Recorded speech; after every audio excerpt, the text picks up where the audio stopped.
Forming disciples. At Mary Immaculate Parish, our goal is forming disciples committed to their faith and their community. The PGP is an opportunity for young people to grow in their commitment to their community and in their service to those most in need. There are 7 areas of ministry selected by the Diocese of Tijuana as priorities for the PGP. Mental health. Eduardo Lopez is our in-house psychologist. He's also the director of the mental health program. Diana coordinates our children's psychology program. Over the last few years, there has been a rise in depression, anxiety, and suicide attempts. This is due to COVID, lack of support, mental illness, isolation, and dysfunctional families. A few years ago, a young boy named David lost his vision. He lived in a family of drug abuse and poverty. After his last surgery, he was told that he would never recover his sight. His situation led him to a few suicide attempts. Eduardo, the psychologist, and his team were consistent in their intervention and support. After a few sessions, David was able to accept his reality and became mentally stable and even strong. Our mental health program helps over 350 people every month through individual counseling, group therapy, and mental health presentations. Outreach to migrants. Adriana is the director of our migrant program. Every month, we serve over 100 migrant families with food baskets, medication, and legal aid. Thanks to our legal aid program, many migrants are able to receive temporary or even permanent residence here in Mexico. This helps them to obtain a decent job and provide for their families. Liliana is a perfect example of the benefits of our program. Liliana and her family came from Guatemala, escaping violence and poverty. After an attempt to cross into the U.S. illegally, they were deported back to Mexico. In Mexico, they were connected with a legal aid program in the migrant program, where they received shelter, medication, food, and legal aid. They were able to receive temporary resident card in Mexico, which allowed them to have decent jobs, send their children to school, and Liliana is now becoming a teacher. However, they receive a notice that their temporary residency is about to expire. If they don't get a permanent resident status, they will be deported back to Guatemala and all will be lost. Our lawyers are working hard to make sure that Liliana and her family are able to obtain the permanent resident card and stay in Mexico. Our legal aid program helps many people by providing free legal services to all the migrants. Outreach to the poor. Luis Cepeda is a civil engineer and responsible for our roofs program. Every year, over 25 roofs are built for the poorest families in our community. During the rainy season, many families are forced to live in wet houses and sleep in wet mattresses. David Rizzo and his team visit 4 families in our community. Over the years, they provided hundreds of food baskets to the poorest families. They clean the houses of the elderly, bathe the sick, and even donate blood for those who need a blood transfusion. David understands the pain and challenges of poverty. David comes from a very poor family where he was expected to drop out of school to help provide for the family. He believed that his only option in life was to become a gang member. Nevertheless, thanks to the support and guidance of the people from the parish, David was able to go to college and become a licensed psychologist. Now David continues to help the poor and the most abandoned in our community.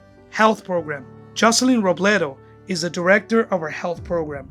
She was the first medical doctor to graduate from our scholarship program. Now we have 4 doctors who have graduated thanks to the scholarship program. Nadia is a registered nurse who also graduated thanks to the scholarship program. These ladies, together with 2 doctors, visit the sick in our community, especially those that don't have health insurance or don't have the resources to buy the medication.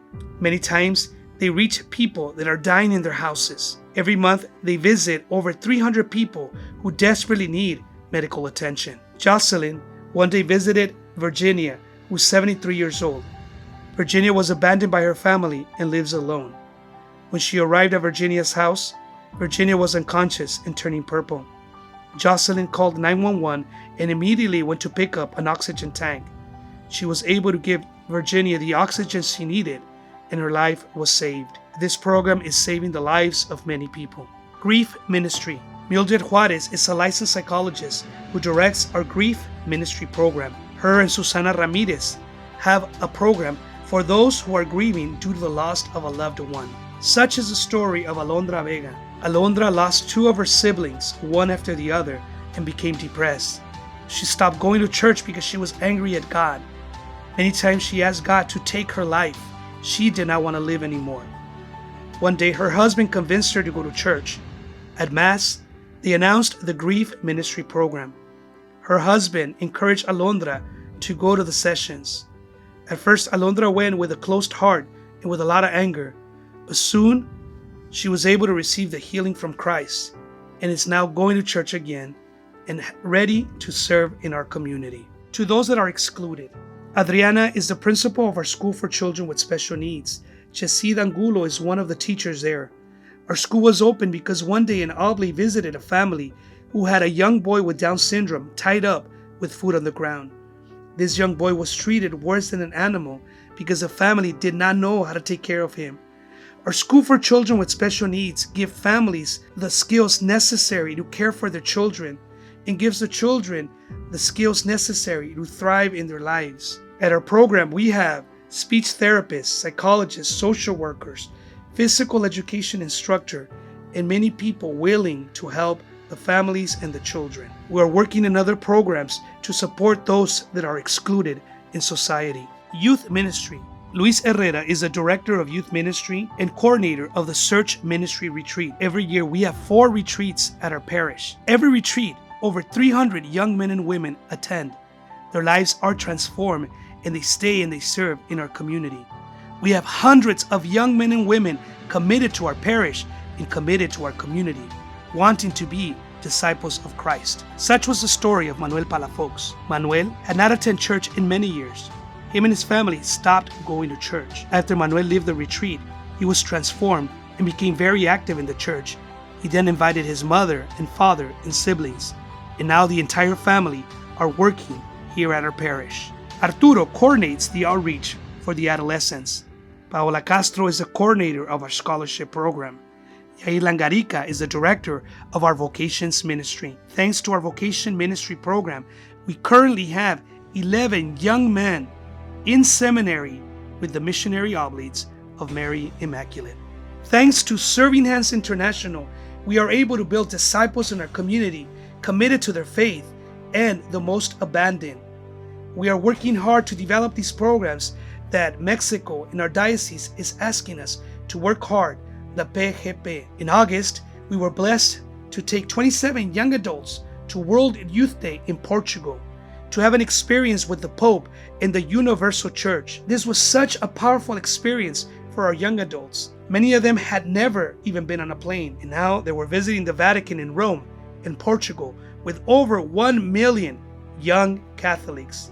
This experience also changed their lives and made them realize that they're not alone in their discipleship, that throughout the world there are millions of young men and women who are working hard to become disciples of Christ. Thank you, Serving Hands International, for helping us get these 7 programs up and running. Thank you for helping us help those that are most abandoned. Thank you for helping us build young disciples in our parish.